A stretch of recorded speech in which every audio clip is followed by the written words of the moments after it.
खबर यूपी की सियासत की। बुधवार को जनेश्वर मिश्र की जयंती के मौके पर सपा दफ्तर में हुए ब्राह्मण सम्मेलन में सपा अध्यक्ष अखिलेश यादव ने पीडीए कोई नई पहचान, जो नई परिभाषा है वो गढ़ी है, जिस पर बीजेपी के पलटवार के साथ सियासत गर्मा गई है। देखिए रिपोर्ट।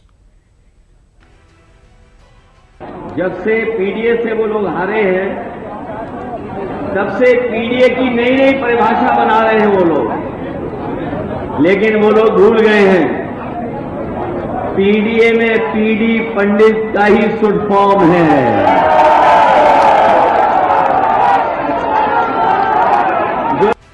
सियासत के शब्दकोशों का कब क्या मायने हो जाए कोई नहीं जानता। फिलहाल समाजवादी पार्टी के पीडीए को डिकोड करना भी एक सियासी रहस्य हो गया है, क्योंकि जब जैसा मौका होता है सपा अध्यक्ष अखिलेश यादव पीडीए की परिभाषा बदल देते हैं। सपा अध्यक्ष का ये बयान बता रहा है कि सपा पीडीए की परिभाषा अपने हिसाब से लिख रही है। सपा इसे सामाजिक न्याय का फॉर्मूला बता रही है, तो वही बीजेपी इसे समाजवादी पार्टी का दोहरा चरित्र बता रही है।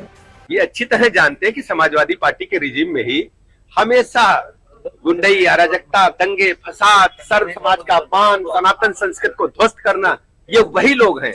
कितना भी रंग बदल ले, कोई इनको कभी माफ नहीं करा। दरअसल बुधवार को राजधानी लखनऊ में समाजवादी आंदोलन के बड़े चेहरे जनेश्वर मिश्र की जयंती के मौके पर समाजवादी पार्टी ने बड़ा आयोजन किया, लेकिन ये कार्यक्रम सिर्फ श्रद्धांजलि तक सीमित नहीं रहा। सपा ने ब्राह्मण मतदाताओं को जोड़ने के लिए लखनऊ स्थित पार्टी मुख्यालय में एक बड़े ब्राह्मण सम्मेलन का आयोजन किया। इस पूरे घटनाक्रम को लेकर डीडी यूपी संवाददाता प्रतीक राय ने बीजेपी विधायक केतकी सिंह से सपा की ब्राह्मणों को साधने की इस रणनीति पर सवाल किया।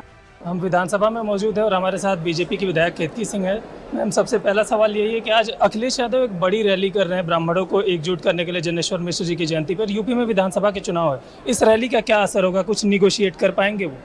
भाई, हर साल सावन आता है ना, वैसे ही 5 साल में चुनाव आते हैं, और जब चुनाव आते हैं तो समाजवादी पार्टी को हिंदुओं में अलग अलग जात याद आने लगती है। नहीं तो ये वही समाजवादी पार्टी है जो 5 साल कंटिन्यूअस, 4.5 साल तो कंटिन्यूअस जो है वो हिंदुओं को जात पात में बांटने का और उनको गाली देने का काम करती है। एक धर्म विशेष को कैसे खुश किया जाए उसकी ये राजनीति करते हैं। जब ये सत्ता में थे तो हिंदुओं की तमाम जातियों पे जितना इन्होंने प्रताड़ना किया था वो किसी से छुपा नहीं है। कि एक धर्म विशेष को खुश करने के लिए जो बच्चे पास होते थे उनके नामों के आगे व्हाइटनर लगाते थे।